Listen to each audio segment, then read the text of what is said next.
Salut les lectrices et les lecteurs! J'espère que vous allez bien et que vous avez passé une super semaine et que vous avez eu de bonnes lectures. Pour ma part, ça a été une très bonne semaine de lecture parce que j'ai lu 5 livres et ça c'est vraiment pas mal et j'ai pas eu de grosses déceptions, même pas du tout en fait, et surtout j'ai eu des coups de cœur et c'était trop bien.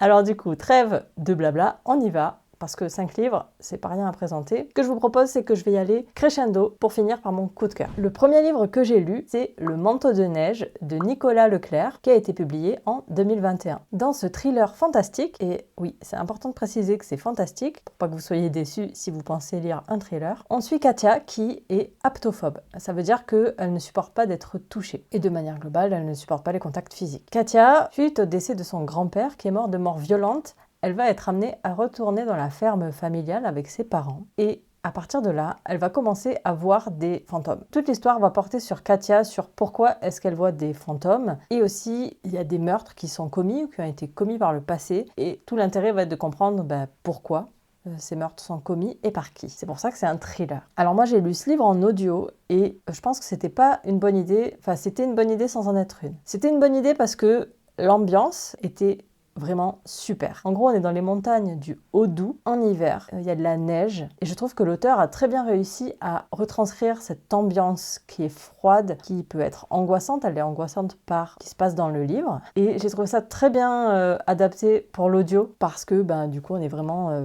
plongé dans cette ambiance froide. Moi, je l'ai lu en hiver en plus, donc c'était parfait. Par contre, là où c'est moins adapté pour moi, l'audio, c'est que les thrillers, j'ai toujours un peu de mal à suivre tout ce qui se passe. Et dans un thriller, il suffit de louper un élément et c'est foutu parce qu'on va être déconnecté de la suite, on va pas comprendre d'où ça sort ça. Donc voilà, ça c'était un petit peu le souci. J'ai quand même voulu tenter parce que ça fait longtemps que j'avais pas écouté de thriller en audio et clairement, je pense qu'il faut que j'évite un maximum. Ensuite, sur l'histoire elle-même, j'ai bien aimé, j'ai trouvé l'intrigue intéressante. Voilà, ça reste un thriller pas classique parce que c'est quand même assez différent d'un thriller classique. Mais je veux dire, sur la construction de l'histoire, c'est assez classique. C'était intéressant. J'ai bien aimé les différents thèmes qui sont abordés, notamment celui de l'aptophobie. J'ai adoré le côté fantastique parce que personnellement j'adore quand les genres se mêlent et là mêler le thriller au fantastique, moi j'aime beaucoup. Ça ne m'a pas dérangé, par contre je ne m'y attendais pas parce que sur le site Livre Addict, ce livre était classé en policier thriller et non pas en thriller fantastique. Et donc, ça m'a induite en erreur. Mais ça m'a pas dérangé parce que, en fait, finalement, ça m'a créé un petit peu de suspense de savoir est-ce qu'on allait complètement basculer dans le fantastique ou est-ce qu'on allait flirter entre cette réalité vs paranormal. Ça, j'ai bien aimé, mais je préfère quand même vous prévenir que c'est un fantastique parce que c'est pas qu'à moitié un fantastique, c'est vraiment un fantastique. C'est important pour l'histoire, donc si vous aimez pas, n'y allez pas. Ce que j'ai par contre moins aimé, c'est les personnages, notamment les personnages des parents. Je les ai trouvés assez peu cohérents. Je trouvais que la mère, elle basculait trop vite d'un extrême à un autre vis-à-vis de sa relation avec sa fille, de la compréhension qu'elle a de ce qui arrive à sa fille. Et pour le père, un peu pareil. J'ai trouvé qu'il évoluait pas de manière très rationnelle. Ça m'a un petit peu dérangé, ça m'a pas rebuté complètement, mais ça m'a pas convaincu, on va dire. Et oui, on est dans du paranormal, mais c'est pas parce qu'on est dans du paranormal qu'on doit avoir des personnages qui sont pas cohérents. Et ensuite, globalement, sur les personnages, je peux pas vraiment dire que je me sois attachée, même à Katia, qui est le personnage principal, celle qui voit des fantômes. Elle est assez froide, assez distante, et malgré tout ce qui lui arrive, je sais pas, moi j'ai gardé une certaine distance avec elle. Alors, quelque part, c'est rationnel, c'est cohérent, parce que, elle est aptophobe, donc quelque part, cette distance, elle est importante pour elle, que moi, je m'approche pas trop d'elle. Mais voilà, en tant que lectrice, j'aime bien me mettre à la place des personnages, avoir de l'empathie pour eux. Et là, c'était pas trop le cas, donc c'est un petit peu dommage. Et puis il y a des personnages qui m'ont complètement fait flipper. Franchement, je vous dirai pas lesquels, vous découvrirez par vous-même quels personnages font plus ou moins flipper. Il y avait un petit côté horrifique qui marchait bien, surtout avec cette ambiance, c'était vraiment pas mal. Donc en gros, c'était une bonne lecture, c'était un bon thriller fantastique, avec une bonne ambiance, des personnages sympas mais sans plus. Mais ça sera pas ma lecture de l'année, ça sera pas une lecture qui me marquera longtemps. Côté truomètre, je pense que vous l'aurez deviné, il n'était pas à 1 sur 5, même pas peur, mais je le mets à 3 sur 5, pense à respirer de temps en temps, parce que, entre cette ambiance et puis ce côté un peu paranormal, fantôme, associé à des personnages un peu inquiétants, j'ai trouvé ça parfois un peu flippant. Et ce roman est un one-shot. Ensuite, on reste dans les fantômes et le paranormal, mais on n'est pas dans du thriller fantastique. Cette fois, on part dans du cosy fantasy et un peu cosy mystery aussi, avec un tome 2 et c'est Strudel, prince charmant et pendu bavard de Liz E. Myers. C'est le tome 2 de la saga The Art of Flowers. Ce roman est sorti en 2025 et j'avais adoré le tome 1, donc The Art of Flowers 1, dont j'ai oublié le titre, mais je vous le mettrai là. En gros, dans cette série, on suit Capucine qui a ouvert un café à Flowers, c'est une petite ville des États-Unis. Un café-librairie, s'il vous plaît, parce que c'est quand même beaucoup plus fun s'il y a des livres dans le café. Capucine, elle a une particularité, c'est qu'elle voit des fantômes. Oui, comme Katia dans le livre précédent. Elle voit des fantômes et il arrive que les fantômes lui demandent de l'aider à résoudre leur mort, on va dire, ou des choses qu'elles n'ont pas terminées quand elles étaient en vie, ce qui leur permettrait de passer dans l'au-delà. Plus ou moins contre son gré, Capucine, elle va se retrouver à devoir enquêter pour ces fantômes, pour les aider à aller vers l'au-delà. Et puis en plus, il se trouve que dans la vie de Flowers, il se passe plein de choses et Capucine s'y retrouve mêlée. Et donc voilà, dans le tome 1, dans le tome 2, on est plus ou moins dans le même schéma. Et en plus de ce petit côté enquête, et donc cozy mystery, on a aussi une petite romance qui se crée avec un triangle amoureux qui naît tout doucement dans le tome 1 et qui va se poursuivre dans le tome 2. Comme dans le tome 1, j'ai adoré l'ambiance de Flowers. J'ai adoré retrouver Capucine et ses fantômes.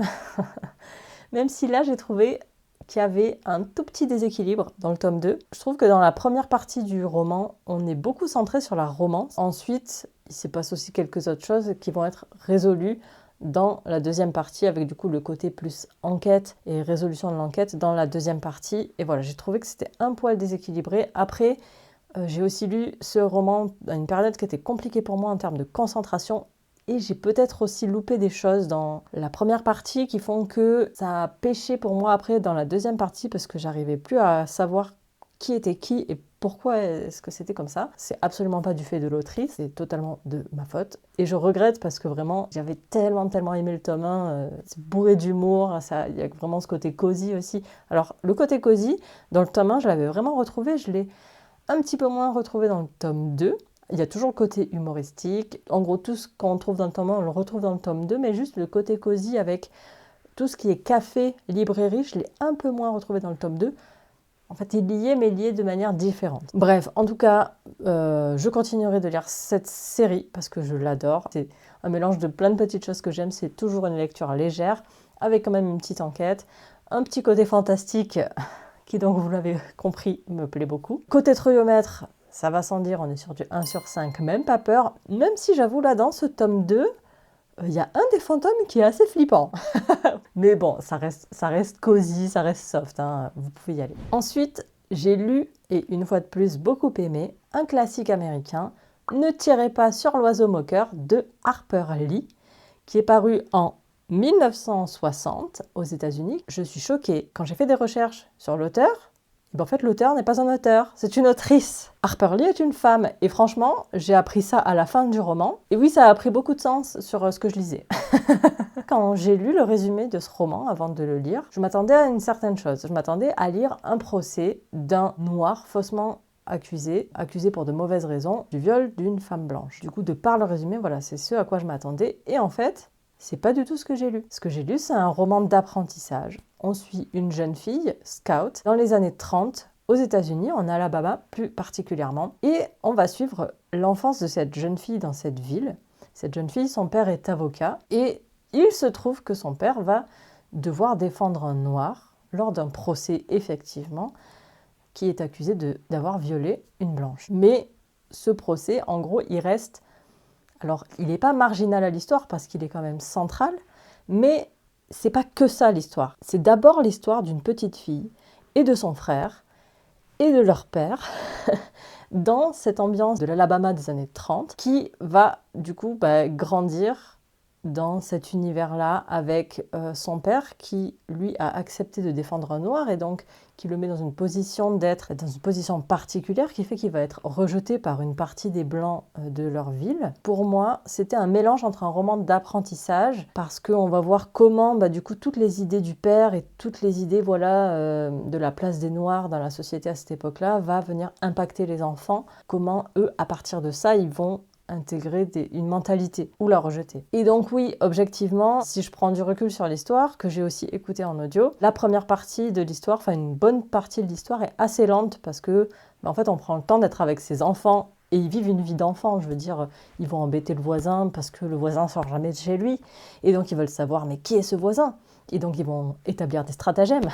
Et on va les voir à l'école et comment ils interagissent avec les différentes catégories de personnes de l'école. Parce que oui, il y a les noirs, il y a les blancs, mais parmi les blancs, il y a des blancs plus ou moins bien que d'autres, etc. Et donc voilà, on va les voir évoluer dans cette société-là. Petit à petit, l'autrice va venir nous expliquer comment le travail de leur père en tant qu'avocat va impacter ses enfants. Et c'est vraiment sur une autre partie où on va comprendre toute l'histoire de ce noir qui a été accusé de viol et on va suivre son procès, etc. Donc oui, ce procès, il a bien lieu, mais il vient vraiment dans une seconde partie et une fois de plus, ça va aussi être pour voir comment les enfants sont confrontés à ce procès. Et au travers de tout ça, l'autrice va bien sûr nous faire passer des messages, va nous expliquer la place des Noirs à cette époque-là, et on va apprendre plein de choses. Et ça, c'était super intéressant. Moi, globalement, j'ai trouvé le roman très intéressant. Je me suis beaucoup attachée à Scout et à son frère. Je les ai vraiment trouvés trop mignons tous les deux. Je trouvais qu'ils avaient une relation très chouette, mais qui évolue aussi finalement comme dans la vraie vie. Et voilà, donc ça c'était très sympa.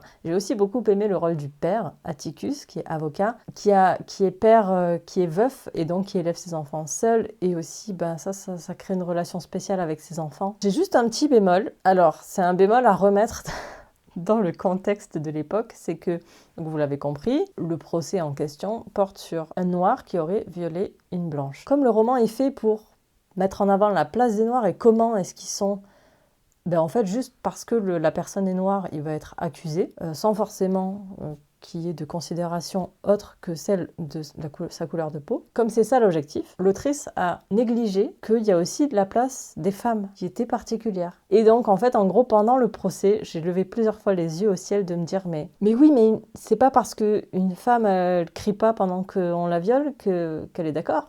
C'est pas parce qu'elle dit pas non qu'elle est d'accord. Mais forcément, moi, je pense avec mes idéaux actuels, aujourd'hui toutes les notions de consentement qui existent et qui en 1930 n'existaient pas du tout. Donc en gros, j'ai levé les yeux au ciel, ça m'a agacée, puis après je me suis dit mais ok, on se calme, c'était en 1930, c'est normal, on descend de son grand cheval féministe. Et avant de passer au trouillomètre, je voulais remercier Isa Patch, qui est une fidèle abonnée de la chaîne depuis très longtemps, et c'est elle qui a mentionné ce livre, Ne tirez pas sur l'oiseau moqueur, dans les commentaires de la vidéo bilan 2025, dans lequel je vous demandais quels avaient été vos coups de cœur de 2025, et Ne tirez pas sur l'oiseau moqueur a été un de ces coups de cœur de l'année dernière. Et donc c'est pour ça que je me suis dit, tiens, allez, c'est l'occasion de sortir ce livre que je veux lire depuis longtemps. Et j'ai bien fait parce que c'était vraiment une très belle découverte. Donc merci Isa. Et pour le trouillomètre, vous ne devinerez jamais, c'est du 1 sur 5, même pas peur. Malgré la thématique du procès, ça reste très soft. On entre un peu dans les détails, mais ça reste vraiment très très soft. Et ensuite, j'ai lu Badgents de Delphine Minoui. Ce roman est paru en 2024 et l'autrice est franco-iranienne. Et ça tombe bien parce que ce roman parle de l'Iran et de la place des femmes en Iran. On est à Shiraz et on va suivre la vie de Badgents qui grandit en Iran, où les femmes n'ont pas vraiment leur place. Et l'histoire de Badgents va être que les différentes étapes de sa vie vont l'amener à participer de manière active à la révolte Femmes, Vie, Liberté qui a eu lieu en automne 2022 et qui, hélas, fait écho aux événements actuels qui se passent en Iran. Hélas, ce roman est encore d'actualité et vraiment, je vous le conseille vivement. On y apprend plein de choses sur la place des femmes, mais aussi sur l'état un petit peu politique du pays. Il est très court et il se lit très vite. Là, il est écrit assez gros. C'était un livre révoltant et je pense que c'était là tout l'objectif de l'autrice. J'ai trouvé qu'on ressentait très bien ce côté schizophrénique que ressent elle-même Badgents dans le livre, entre vraiment ce côté les Iraniens et les Iraniennes ont accès à tout ce que nous, dans l'Ouest ou dans les pays occidentaux, on a accès, donc Internet, des chaussures de marque, etc. Et ce côté où pour les femmes, on n'a pas vraiment le droit de le montrer qu'on est intéressé par tout ça, par les films, par Internet. Et donc on fait tout ça de manière cachée. Si on veut se maquiller ou que sais-je, on le fait à la maison. Il faut être effacé quand on est en public et on a le droit d'être soi-même que quand on est chez soi. Vraiment ce côté schizophrénique entre deux personnalités qui s'opposent totalement. J'ai trouvé que c'était très très bien retranscrit par l'autrice. J'ai trouvé ça hyper touchant de voir le chemin que fait Badgens dans sa vie entre soumission et révolte, ou de la soumission à la révolte, de voir aussi la relation avec ses parents, et particulièrement avec sa mère, qui est très touchante également, là où sa relation avec son père est absolument révoltante. Bref, ce roman m'a beaucoup touchée. L'écriture est particulière par contre, donc ça pourra soit vous plaire, soit coincer avec vous. Ça, c'est vraiment chacun a ses propres sensibilités, parce que en gros, ce roman, il est un peu écrit comme, pas comme un coup de poing, mais voilà, comme si on lâchait toute sa colère sur le papier. Voilà, on a des phrases courtes, on a des phrases percutantes. Et donc tout ça, ça se ressent dans l'écriture. Je trouve que ça a été très bien écrit pour ça, justement. Mais c'est pas une écriture qui parlera à tout le monde, parce que parfois c'est un petit peu haché. C'est les sentiments qui, eux, sont bien transmis. Et moi, ça a fonctionné avec moi, du moins. J'espère que ça fonctionnera avec vous, parce que ce roman, qui ressemble plus finalement à un témoignage, même si ça n'en est pas un vraiment, mais ça pourrait être un témoignage. Ce roman, il est important à lire aujourd'hui. Il est court, donc vous n'avez pas d'excuses. Certes, il donne un éclairage sur la révolte qui a eu lieu en 2022, mais je pense qu'il donne un éclairage aussi sur la révolte actuelle qui se passe en Iran. Et il ne faut pas oublier ce peuple qui souffre aujourd'hui. Et donc, voilà, je vous invite vraiment à vous y intéresser, et lire un roman sur le pays, c'est une manière de s'y intéresser. Côté Trouillomètre, on est sur du 1 sur 5 même pas peur, mais bien sûr, il y a des thématiques difficiles à aborder, notamment des violences et aussi des violences sexuelles. Donc attention, évidemment, c'est aussi des sujets politiques qui sont compliqués, et c'est un one-shot. Et clairement, je relirai cette autrice. Je me suis déjà fait une liste des autres romans qui pourraient m'intéresser d'elle, parce que si l'autrice est franco-iranienne, je sais qu'elle a aussi vécu dans d'autres pays du Moyen-Orient et donc écrit sur ces pays-là, et je suis très très curieuse de voir ce qu'elle a pu produire d'autre. Si vous avez un livre à me conseiller de Delphine Minoui, je suis preneuse, n'hésitez pas à me le dire dans les commentaires. Je pense qu'on peut dire que Badgens c'était déjà un coup de cœur, mais c'est dur d'appeler ce genre de livre des coups de cœur. Mais voilà, oui, c'est un livre qui va me marquer. Et je termine donc sur mon vrai coup de cœur, énorme coup de cœur. Je crois que c'est mon premier gros coup de cœur de l'année, et ça va à Stephen King, donc c'est trop cool. Il s'agit de La Ligne verte, que j'ai lu en lecture commune avec Jess de la chaîne Je peux pas, j'ai Lit et Culture, chaîne que j'adore, allez voir, j'adore les avis de Jess. En lecture commune avec nous, il y avait Nadine, à qui je fais un petit coucou si elle passe par là. Et coucou aussi à Jess, bien évidemment. Donc La Ligne verte, c'est un roman fantastique écrit par Stephen King. Alors je pense que beaucoup d'entre nous avons vu déjà le film avec Tom Hanks. Moi, c'était de là que je connaissais ce livre, et je suis très très très contente de l'avoir lu. Et pourtant, ce livre me faisait extrêmement peur, parce que le film m'avait tout simplement bouleversée, et j'avais peur que le livre me bouleverse. Eh bien, spoiler, oui, ce livre m'a bouleversée. Je vais quand même faire un rapide résumé du roman, sachant que à l'origine, ce roman a été écrit sous forme de roman feuilleton. Ce roman feuilleton a été publié en 1996 et en 6 épisodes. On y reviendra sur ce point. Donc en gros, dans La Ligne verte, on suit un gardien de prison, Paul, qui est un gardien de prison un peu spécial, puisqu'il garde la partie de la prison qui est destinée aux condamnés à mort. Pour faire le lien avec Ne tirez pas sur l'oiseau moqueur, c'est un roman qui certes critique la peine de mort, mais c'est aussi un roman qui parle de la place des Noirs, dans les années 30 encore. Et sans le faire exprès, j'ai lu ces 2 livres la même semaine. La construction de ce roman est un peu particulière, parce que on suit les journaux intimes, on va dire, de Paul. Il les écrit bien des années plus tard, quand il est en maison de retraite. Il est donc vieux. En gros, il écrit ses mémoires. Voilà, c'est plus des mémoires. Et donc, il va revenir sur ce qui s'est passé lorsque John Caffey, un grand noir baraqué, a rejoint le bloc E, donc le couloir de la mort, à l'époque où il était gardien. Et à partir de là, il va nous raconter tout ce qui s'est passé avant l'arrivée de John Caffey, et ensuite voilà l'histoire de John Caffey, etc. Ce qui fait que c'était particulier. C'était très réaliste, c'est-à-dire que oui, quand on peut imaginer que le jour où, si nous on va écrire nos mémoires, eh bien ça sera pas forcément linéaire. Il y a des choses qu'on aura peut-être oubliées, mais ça sera pas grave. On aura retenu l'important et on retranscrira l'important.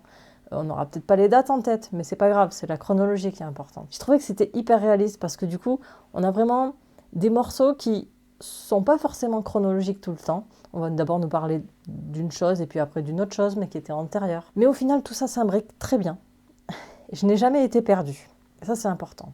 Parce que c'est bien beau de vouloir être réaliste, mais il faut quand même rester accessible au lecteur. Et là, moi, ça a été le cas, je n'ai jamais été perdue. Et surtout, ça vient compléter un petit peu les thématiques de l'auteur. Donc, on a compris, il y a en thématique la peine de mort, la place des Noirs, en 1930, aux États-Unis, et un troisième sujet, qui est la vieillesse et la vie en maison de retraite. C'est pas forcément central, mais c'est présent, quoi. C'est présent parce que nous, déjà, ce personnage, on s'y attache. Moi, je me suis beaucoup attachée. Au fil des pages, de manière très progressive, Paul, il a grandi dans mon cœur. Et puis là, de le voir dans cette maison de retraite, nous raconter sa vie, à la fois sa vie passée, mais aussi sa vie présente, ce qu'il vit actuellement, ça m'a beaucoup touchée. J'ai trouvé que c'était hyper subtil de la part de Stephen King de faire de ce non-sujet un sujet. Et en parlant de ce personnage, pour moi, les personnages, c'est vraiment le point fort de ce roman. Ils sont tous tellement criants de réalisme et d'humanité, mais l'humanité dans tout ce qu'elle a de complexe. Je peux totalement imaginer que tous les personnages qu'on a croisés, qu'ils existent en fait. J'avais aucun problème pour me dire, mais oui, j'ai déjà rencontré une personne comme ça, ou j'ai déjà moi-même expérimenté cette contradiction, de ce que vit l'un ou l'autre. Et c'était super bien fait. Et puis là, on est face à des condamnés à mort, qui ont fait des choses assez horribles pour être condamnés à mort. Et malgré tout, oui, il y a des personnages pour lesquels j'ai eu de l'empathie. Et c'est un côté dérangeant. Mais voilà, à la fois... c'est des êtres humains. Et c'est là tout le génie de cet auteur, c'est de nous faire comprendre que l'horreur de la peine de mort, en nous montrant des personnages qui, dans toutes les horreurs qu'ils ont fait, restent des humains. Et qu'en fait, il y a des choses qui ne sont pas acceptables. La peine de mort est par chaise électrique, et ce qui est quand même assez horrible comme procédé. Non pas qu'il n'y ait de bonne manière d'assassiner quelqu'un, de manière légale ou non légale. Ça rajoute une dimension assez horrible. En gros, pour moi, La Ligne verte, c'est le roman parfait pour commencer Stephen King. Sachant que j'ai pas tout lu de Stephen King, loin de là. En fait, ce que j'ai retrouvé dans ce livre, c'est tout ce que c'est faire de mieux Stephen King. Il y a du fantastique, et le fantastique, il est assumé, quoi. Il est là, et il a un rôle important à jouer. Il y a son écriture, bien évidemment. Il y a des personnages incroyablement bien écrits, et il n'y a pas de longueur. Et ça, quand même assez rare pour être noté. Il y a aussi alors c'est pas de l'horrifique, mais c'est un peu de gore. Parce que oui, la chaise électrique, c'est pas un truc fun, clairement. Et donc, voilà, tous ces éléments sont là, ils sont bien dosés. C'est-à-dire qu'à aucun moment donné, je me suis dit, oh là c'est trop, ou c'est pas assez, oh il manque ça. Non, c'était juste parfait, vraiment. Ce roman, pour moi, c'est un chef-d'œuvre. J'ai tellement aimé. J'ai tellement pleuré aussi. Je vous cache pas, j'ai pleuré. Alors en fait, c'est rigolo parce que je me rappelais du film. Je me rappelle à peu près du moment où je m'étais effondrée en larmes dans le film. Et c'est pas le même moment dans le livre. D'ailleurs, je suis curieuse de revoir le film parce que je l'ai vu il y a très longtemps. Il y a juste un tout petit point. Mais ça n'empêche pas que c'est quand même un chef-d'œuvre. C'est juste que ça se voit que c'est un roman feuilleton. Parce que moi, je l'ai lu du coup en intégrale. Et oui, forcément, quand on écrit un roman feuilleton, on a besoin de faire un rappel d'un épisode à l'autre, de ce qui s'est passé au moins sur la fin. Un peu comme dans les séries, vous savez, le résumé de l'épisode d'avant. Là, ça faisait un petit peu ça. Et parfois, c'était un petit peu trop copier-coller.